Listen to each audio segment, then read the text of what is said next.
Kia ora everyone, and welcome to a very special episode of the Feels Like Homebro podcast. We are joined by a good friend of mine, actually. So it's a surprising one for the both of us. We've been separated for the good part of, I'd say 2 years, 2.5 years since I've been in Hamilton. And when I got the message from Martin from Allies that he had teed this up, I think we were both probably a little surprised, but happy to have my brother Ezra. Thank you for coming on, bro. How are you? Yeah, good, brother. Thanks for having me, bro. Old Ezra. It's good to chat with you, my bro. Now, for those that don't know who you are, for those that are tuning into the podcast who may not know who the Hamilton famous Ezra is, can you give us a quick introduction, bro? Who are you? Where are you from? What's your iwi affiliations, etc., bro? Yeah, of course, bro. Kia ora te whānau, ko Parongia te maunga, waipa te awa, ko tainu i te waka, ko wakato te iwi, ko nā te mahanga, te hapuru, te papa o rotu, te marae, ko Ezra taku ingoa. Whakapapa to here in the Wakato where we stay, and have 3 beautiful kids, 1 on the way, and a beautiful wife. And the founder of Nau Mai, New Zealand's first kaupapa Maori power company. So keen as to kōrero, be a part of, just helping our rangatahi whānau and that have aspirations in Pākehī Māori, or just Pākehī in general, do what they got to do to express themselves on the world stage or whatever stage they want to kani on. So, kia ora rā whānau. Outrageous, bro. Outrageous. Just hearing that, mate, gives me chills because I've known you for such a long time. We obviously went to school together and we knew each other from around the community in Hamilton. It's buzzy, bro. Like, it's really, really buzzy to see you involved in the space and to see you thrive and to see the business doing well. Also, we should probably say at the start of this podcast as well that we're missing one half of the Nau Mai whānau, which is Benjamin Armstrong. Unfortunately, the Cuzzy Ben has the Rona, and we're going to have to book another time to see him. But we're mindful of our boy Benjamin, and we wanted to acknowledge him as well before we kick off the podcast. But to start off with, bro, Nau Mai. Now I left Hamilton in 2019 before this all kicked off, and I've seen bits and pieces of it through Facebook. Obviously, we have tons of mutual friends and that type of stuff on Facebook and Instagram. But give us a rundown of what Nau Mai is, and if you can, do so in a chronological order, bro. If it's easy for you to do that. Yeah, for sure, bro. I mean, the whakapapa of Nau Mai came through an experience in my whānau and I were living over in China, and I'm over there. We're having a kōrero of Mandarin, or putonghua, and the lady that was teaching me how to speak Mandarin asked me to speak my native tongue, and so I started to kōrero English. And then she kind of looked at me and said, "Oh, aren't you Maori?" And I was like, "Yeah, hard out, yep, full on." And she's like, "Well, can you full on speak Maori?" And I was like, "Oh," I said, "No." I was like, "No, I can't actually." And she was like, "Oh, okay, well, you probably shouldn't be over here learning about who we are if you don't know who you are." Ooh. And I was like, it kind of hit me a little bit after, let it sink in. And then that was one of the driving forces to pack up, come home and reconnect with Te Māori, with my roots here in Aotearoa, and to learn more about my whakapapa. Because I, born in Tokoro, moved over to Australia over on the west coast, over in Perth, grew up over there, came back, and so being Māori, though whakapapa made me Māori, my connection was really weak. And so I didn't really fill that void till later on in my life when I came back from China. And so I dedicated my my time, attention and talents to wanting to learn more about Te Māori, my whakapapa, and then how I could support our whānau in that space. And so started getting involved in a lot of different areas of business, and then stumbled across the power industry. And the cool thing about China, right, is they don't have Facebook, YouTube, Google. They don't have those things. They've got Baidu, WeChat, and their own kaupapa. So they build apps and use the infrastructure of Te Pākehā, and then mould it around the values of their tangata, their people over there.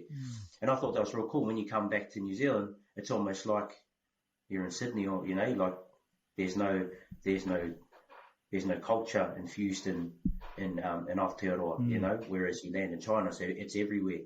So it didn't really make sense that, but there wasn't a Maori alternative in every category of business. Yeah. Like there's not a Maori bank, there's not a Maori tamea, and power was one of those things. And so we had met a contact that established one of the big power kaupapa over here, and we asked him if he'd help us establish New Zealand's first Maori one that was built around our people, and what we can do to deliver our people out of a lot of the social inequities that exist over here. A lot of our whānau over, living abroad will know a lot of the systemic issues that our whānau run into over here. So we wanted to come to the game, and in terms of answering the pātai of, what is Nau Mai and what we're aiming to do. We're a power company like everyone else, but we sell power for a purpose far beyond profit. Here in Aotearoa, there's the haves and the have-nots, the people who can afford to pay for power and the people who can't.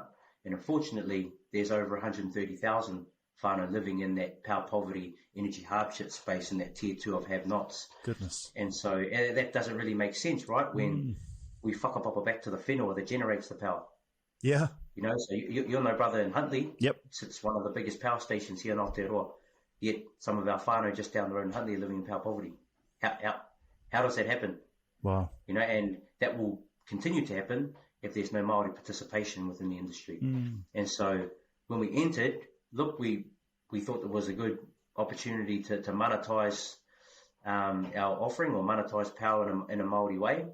But then as we started to learn about a lot of these social inequities, we started to pivot and build a company around how we can elevate those 130,000 whānau living in power poverty and move them into a position of power, give them mana motuhake. So with us, you'll pay power just like anyone else, but our offering is that you'll pay less or at worst exactly the same, and then we'll use a portion of your power bill and give it back to a kaupapa that you'd like to support, which could be a whānau struggling to pay their power bill, or could even be your marae who need to take care of a couple of things back on the hukainga. Wow. So that's up to you where you put it. Every time you pay your bill, you'll see on your dashboard the amount of impact that goes back to your chosen kaupapa. So we've raised over 50,000 in the last little while, eliminated the fear of disconnection for over 1,000 whānau over here, which is really small.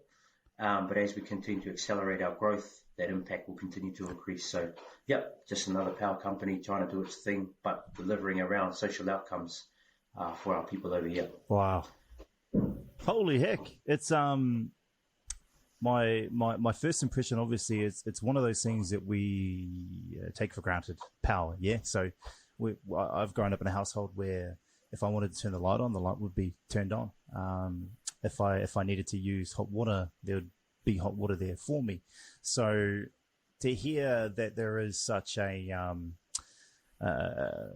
large number of Maori, I'm assuming that the good population obviously are of the low sort of socioeconomical sort of percentage of New Zealand's population. So Maori, Pacific Islanders, Pākehā, we're all involved in those numbers.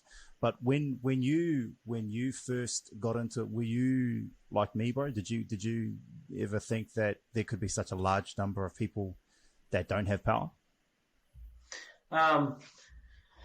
Yeah, good part, bro. I mean, I knew there was poverty in New Zealand because there's poverty everywhere. Yeah. I knew our people lived in poverty, but probably not the size of the issue, like you're saying. And I grew up much like you, where we didn't have the finest of upbringings, but we still had access to essential services and all that kind of stuff. So, bro, I mean, it wasn't until we started getting phone calls from customers saying how grateful they were that we didn't credit check them and that they could just come on. Yeah. And that then they start telling you, like, we used to heat our whare. We had a heat pump because that's part of the Healthy Homes initiatives over here, but we'd never turn it on. Wow. We just used the oven to heat our whare. Yeah. And we were like, hey, I was like, bro, at the time, bro, I was like, look, 2021, bro. Yeah. This is, bro, we're in the modern age and you're like, that's playing up. Next door neighbor probably has a virtual reality headset with freaking a PS5 and an Xbox One X or whatever. And you fellas over here without the means of turning on your power. Wow, that's... Yeah, bro. And so like, with that example, bro, it was kind of like how we thought, could we use the bro with the VR headset, could we use his power bill to support the whānau next door struggling to turn the light on? Yeah. While charging him the same or less than what he's paying now, could we take the portion that would generally make us filthy rich and dedicate it to whānau just living across the road, all that kind of stuff to create social equity in the space. So there's no have or have not. So turn the have-nots and the haves into more of a tuakana and a taina relationship. Yeah. You know? Yeah. So creating that manaakitanga and that feeling of, you know, a tikanga approach into the industry. Wow. So, yeah, bro. That's amazing, bro. Like I'm seriously taken back. Like I said, I've seen bits and pieces and snippets of the kaupapa through the different mutual friends that we have on the various different social media platforms like Instagram and Facebook. But yeah, I don't know.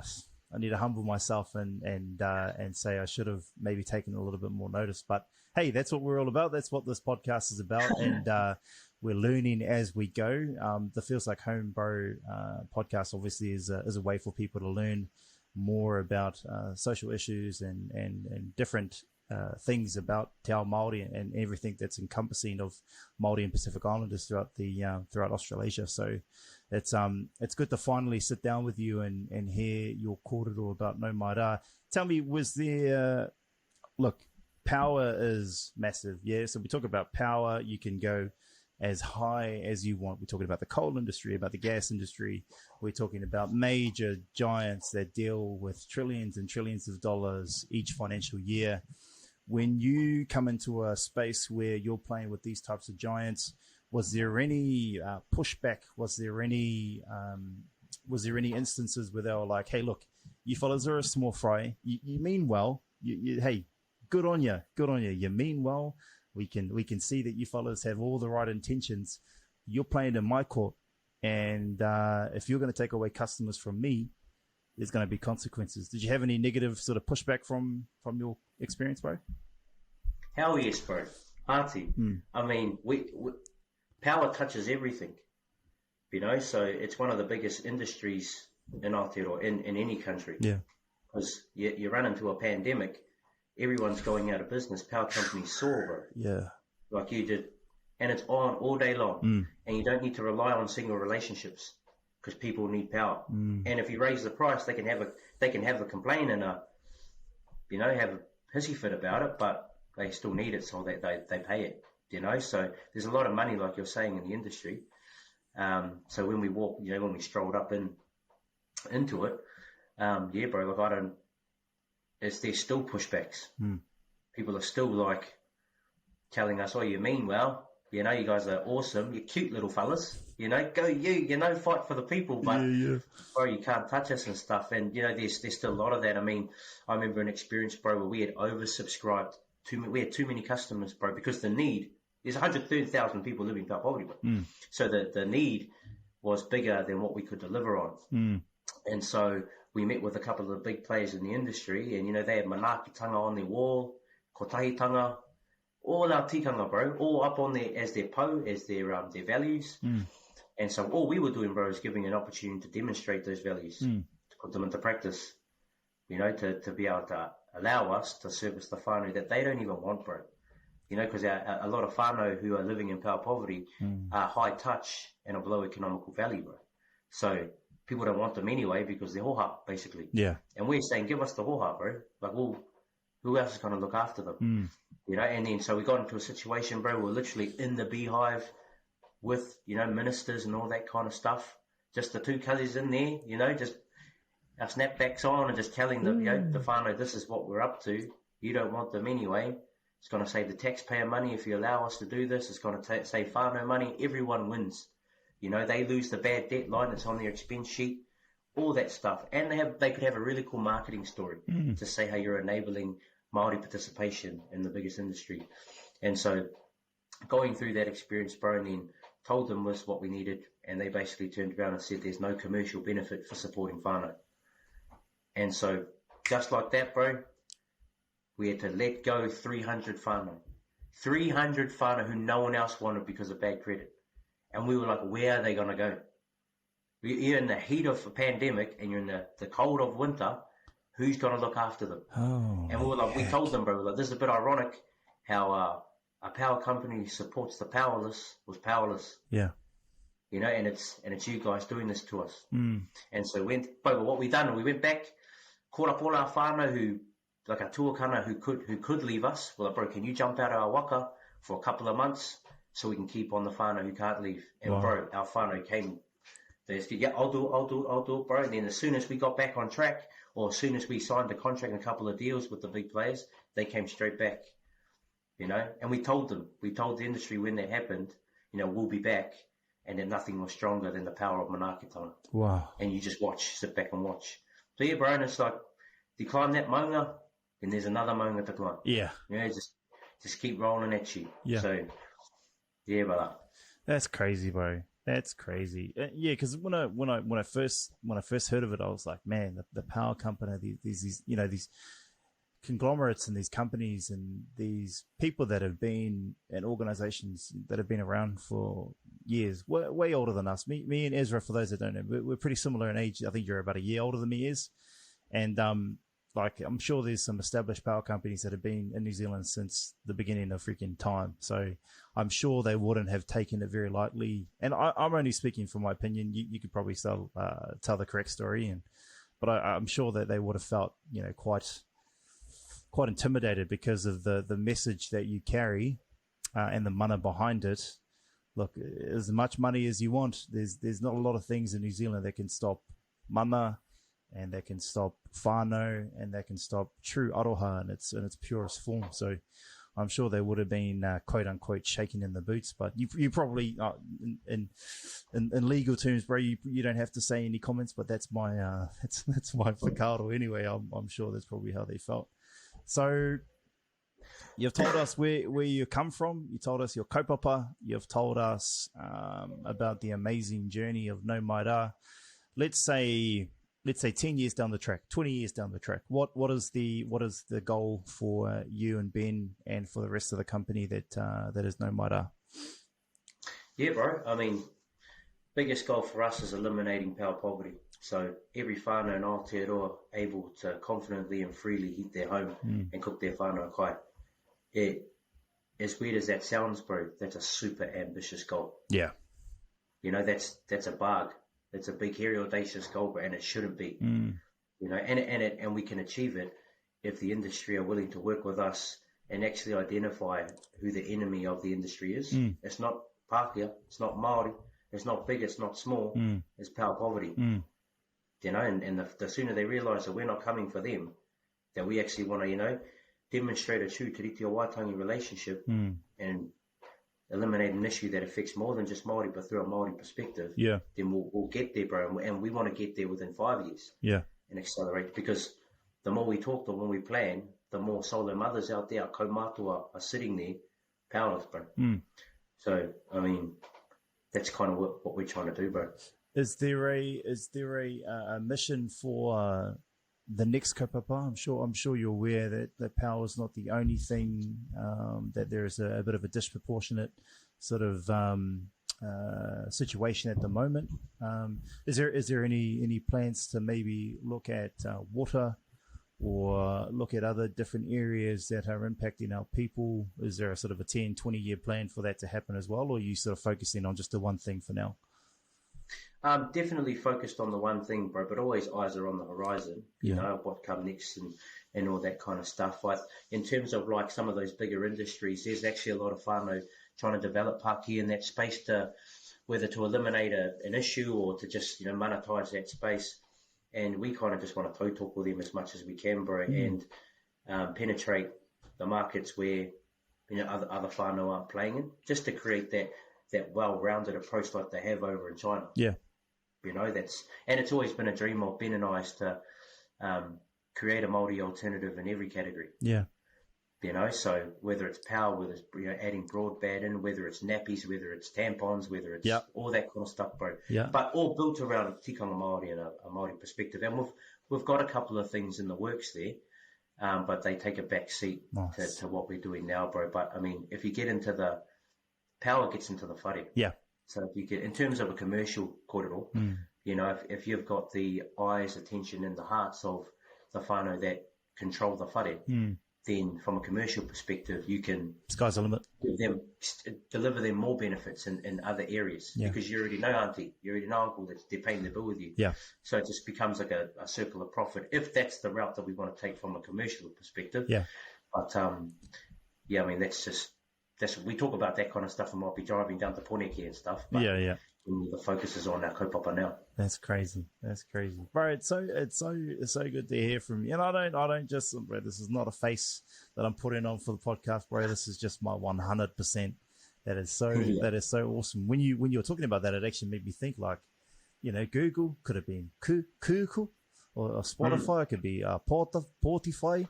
You know, it could be whatever we want, bro. And it's cool because that resonates with the Feels Like Home, bro ethos as well. Is that we're trying to encourage a development in the Maori and Pacific Island space to do whatever you want, whether you want to be a content creator, whether you want to make a power company that gives back to the impoverished and the people that need it the most, or whether you're just a Maori boy from Hamilton that's trying to do his best. It's sort of, it seems really broad, but in essence, it's actually quite, there's only a few things that you need to have: aroha, respect, and obviously the willingness to work.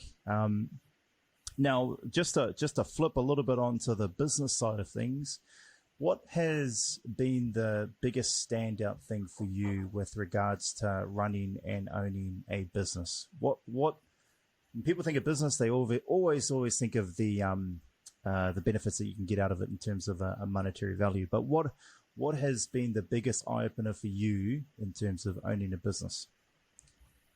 The biggest eye opener, I think the biggest. And we can call it. Sorry, bro. No, you're good. I got the vid, so I might be coming down with it too. All good. All good. I think the biggest realization for both Ben and I, and we can keep spitballing till we kind of define the answer that you need. Yeah. Was how much whakapapa gives you strength. Wow. You know, so we've sat down in big boardrooms, like we've been in the beehive so many times. You know, we've been at board tables of some of the biggest companies in Aotearoa, but not the care, you know, because we know where we whakapapa from, and we know what our tupuna went through to deliver the life we live. And so when we go in there, we never feel alone, even though we're just two like young Maori fellas. You know, the bro whakapapas from Ngāti Hine up north. Shout out to Ngāti Hine. Ngāti Hine. Let's go. He's related to everyone. Yeah. But, you know, just it's a really empowering feeling, bro, when you understand where you come from. You don't really need to know where you're going, you know, which is different from Te Ao Pākehā perspective. There's always know where you're going sort of thing, and there's a space for that.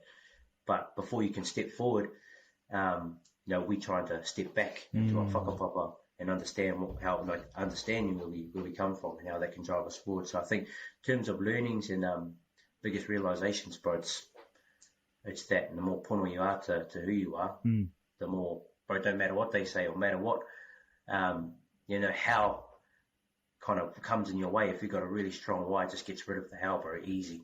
It's anyhow easy. So you got a really strong why, it gets rid of the how. Bro, if you don't trademark that, I'm going to find a T-shirt to put it on. Holy hecker, that's some gold, bro. The reason why we ask that is that obviously if there are any people out there that are listening to the podcast and watching it that are looking to get into owning their own business or coming up with ideas to create a business, we always want to give a Maori perspective or a Polynesian perspective, because we've had Dave Parker from Parker Films, who is a Samoan owner-operator of Parker Films, which is a film and videography photography company, here in Brisbane. And we like to ask them that question because, one, no two businesses are the same. I'm sure a lot of businesses try to work off a very similar model to one another. If they see that something's working, they'll try and adapt that into their business, et cetera, et cetera. It's the real Pākehā analytical way of sort of going down that route of, look, if they're doing it, then we can do it, and how we're going to do it better, et cetera, et cetera. I'm sure you're aware of that, given your background with business and in the business space. But it's quite refreshing to hear about things done in a very uniquely Maori and Pacific Island way, because it does add mana to our story, to the story of Maori and Pacifica, and it's really refreshing to hear it from you. Now, if you were to give 3 pieces of advice to an upcoming entrepreneur that was wanting to start a company, what would be the 3 main things that you would say to them and say, hey, look, if I could talk to you before you started your business, this is the 3 main things that I would say, what would they be? Yeah. Sorry, bro, putting you in the hot seat right now, bro. Sorry, Mike. I think I'll just take it back to what I was told in the pieces of advice that, like, I may have not understood straight away, but have rung true, since developing different pāki and stuff like that along my journey. And I think the first one is a whakataki, or a quote that is, what is it now? If the desire to train is more important than the desire to win. Wow. And so, when you have your entrepreneurial seizure, I hate my job, I want to go sell pancakes and all that kind of stuff, that's a strong desire to win. And so whānau that go out and break out into their own pākis just on that entrepreneurial seizure of, I want to win, generally it's hard for them to find success. From my experience, and I didn't understand that at the time, but if you have a really strong desire to train, to read the books, to do the courses, to talk to people, to be an accountant, to do admin work, if you've got the desire to do that stuff, then winning's a result of your desire to train. And that's the little things is actually what screws you up, prov tax, taking care of all your taxes and all that kind of stuff, like year 2, year 3, end of year 1, financial statements and all that kind of stuff. And if you're just focused on winning and not focused on training, you'll fall over on those little things. All the best ambitions, but it's got to be backed up by a solid foundation that comes from a desire to train, much like sports. The second thing, in addition to that, bro, is another thought. Everyone wants to be a beast until it's time to do what beasts do, which is around, everyone wants to, be a businessman. Everyone wants to be a lion until it's time to kill someone. Essentially, I want to be a plumber, but I don't want to do toilets. Yeah. It's that whole kaupapa, bro. Yeah. Because it's not easy. You think working for yourself is cool because you can do whatever you want, whenever you want, but that's not what it's like in the first couple of years, bro. You've got to dedicate some hard times. If you buy a business, even you're buying a job, so you got to work doubly hard. Yeah. The blessing behind it all, though, is that it's your kaupapa. Yeah. Much like taking a mortgage rather than rent, the first couple of years are hard. It's more expensive paying a mortgage back, here in Aotearoa it is, than it is renting. But if you're willing to bite your time, eventually inflation takes over and, your mortgage repayments are a lot easier than rent as it continues to increase with inflation. So there's that as well. And then I think we're in a position in business now where it's really hard to find an idea that's new. You hardly ever hear someone saying, no one else is doing it, whereas that used to be a thing. And then you used to hear people saying, find a problem and solve it, which still is true. But you'll find that most problems are solved. Yeah. Majority, like big problems, social problems are the one we're trying to go at, aren't. So the advice would be, from a Maori and Pacific Islander, to understand how you can do it different. So again, it's kind of Google the stuff, but in terms of there's 40 different power companies in Aotearoa, but there's not a Maori one. Yeah. So we can do that, but do it through a Maori lens. And so through that, and people are 80%, like with power, people are already educated on what power is. So they already know. So basically when you offer something a little bit different, all it's doing is moving the market from one place to another. Yeah. You don't have to re-educate people because they're already used to consuming power, or they're already used to doing, different kinds of things. And I think of microwave popcorn, bro. When Auntie Cedar bro used to have popcorn Wednesday with your nan and stuff down in Tokoroa. And she'd come over every Wednesday, bro, and you get the little corns, you tip it in the top and then pop, pop, pop, pop, pop, And so how do you innovate that? And that is simply bro, put it in the microwave. So popcorn was already a thing, but they innovated it by 20%. And people are bro, that's way better. Yeah. The problem was already solved. And you think about they got inflatable tents over here now. Poles don't deal with the double flies and stuff. So people already go camping, already can buy a tent, but they innovated it by 20%. Yeah. And so our 20% is our whakapapa. Our 20% is our Te Māori perspective, our Te Pasifika perspective. Yeah. How can we apply those into different industries, create that 20% that then makes us different to then capture some of the market, Wow. So that would probably be, the final advice would be, if you want to train, you're going to win, because you'll fall over success. You don't have to be the smartest. As you're out there pumping weights, you're going to be big. And then if you're willing to do the hard things that they don't show you on social media, then, bro, you're just going to plow through the house. and it comes back to having a strong why, but that's, and then if you're in an industry that people are already familiar with, but you're just innovating it by 20%, then you're going to capture a large percent of the market, because it's just pivoting the market sort of thing. If you can put those three things together, I think you can create a really cool business offering that people of your tribe and community relate to and will switch to. So the size of the consumer dollar, bro, in terms of like the conscious consumer, people are wanting more for their dollar now. People are wanting to do more. Like if I can pay $1 and know that 50 cents of that isn't going to greedy shareholders, it's going to a vulnerable whānau, I'm going to give that dollar to you rather than giving the dollar that does all, buys a boat with it sort of thing, and because nothing's new. Nothing's new in the world now. Yeah. So NFTs and moving from Web 2 to Web 3, which is what we're seeing happening in the digital divides and everything. But that's kind of where we're. Yeah, my advice anyway. USB 3.0 to USB-C. It's just one direction, bro. Beautifully well put and well spoken, Ezra. I've always known you've had an eloquent way of putting things into the spoken word. You've always had that blessing, brother. So it's beautiful to see you so immersed into this world, and to see the fruits of your hard labor, you and Ben's hard labor. Because I tell you what, one thing I have seen on the social medias is you fellas spending a lot of time away from family, a lot of long nights away on the road, trying to get this kaupapa to where it should be. So it's amazing to see, my brother. But thank you for that. Now, in closing, we'll wrap it up, bro. Honestly, like we could be here for hours, bro, and we could chop it up. But I think the bulk of what we've already talked about is enough for people to go off. Like I seriously think that. I think that the offerings that you've given this podcast today is something for people to sort of look at, to assess, and then run with it. Because I couldn't agree with you more, especially on that part where everyone wants to be a beast, but then when it's time to become a beast mode, it's a lot of people go missing, and we've seen that on the basketball court, bro.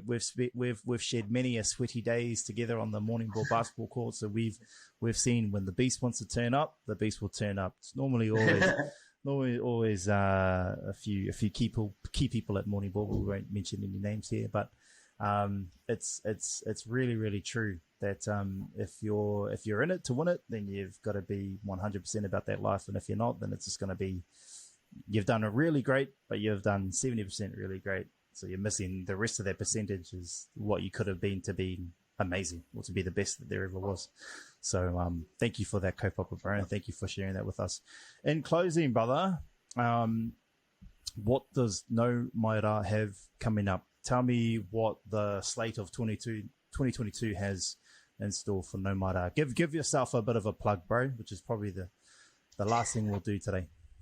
Yeah, bro, we're fully focused, everything into building a waka that we're calling He Pūtanga Waka, which is our waka that we're going to build, which is strong enough to move our whānau from power poverty to a position of power. We want to establish their mana motuhake back in the industry. In order to do that, we need 10,000 whānau who can afford to pay their power bills to join us so that we can support those who can't, living in impoverished times at the moment. So that's our big push for this year. Everything that we're doing is all about how we can move people from one position to another. And we need 10,000 tōkana to help us do it. So, yeah, bro, it's all on this year. It's a rapid growth year, and we're bloody hissing to get up for it too. So, right. Bro. You heard that here first, especially for those whānau that are on the Feels Like Home, bro, Facebook page. There's over 200,000 of you that interact with this page. If we can get 10,000 people behind this kaupapa, as Ezra said, we'll be able to move a lot of people back into a state of mana motuhake, back to having their power, not only as a physical power, but in terms of their tinana and their well-being as well. So you heard it here first. 10,000 is what we need, is. So that's what we're going to go for. All right, cool. All right, we're in there. Ezra, thank you so much for your time, my bro. I appreciate it. I hope you nothing but the best. You and Ben, I'll be having a chat with Benjamin next week. Hopefully we can get him on the podcast. But before we go, it's a good segue to plug our sponsor for today's video, which is Allies. Allies are the people that do these amazing glasses here, as you can see, and they are just coming out with some apparel as well. So make sure you give Allies a follow on all their socials. always, feels like home, bro, on Facebook and Instagram, and then No Mara on Facebook and Instagram too. Is Twitter where you follow that on all the socials? Coming to Insta, bro. Coming to Insta. Okay. Yeah, we're not really social guys, but we're learning the ropes. Yeah, so. TikTok. Oh, yeah, maybe, bro. Hey, we got the TikTok, we got the YouTube, whatever you want. But whānau, make sure you follow all their socials, especially on Facebook. That's where they normally do a lot of their kaupapa. So make sure you go give them some love on there. Ezra, thank you for your time, bro. And we'll see everyone next episode. Take care. Have a good afternoon.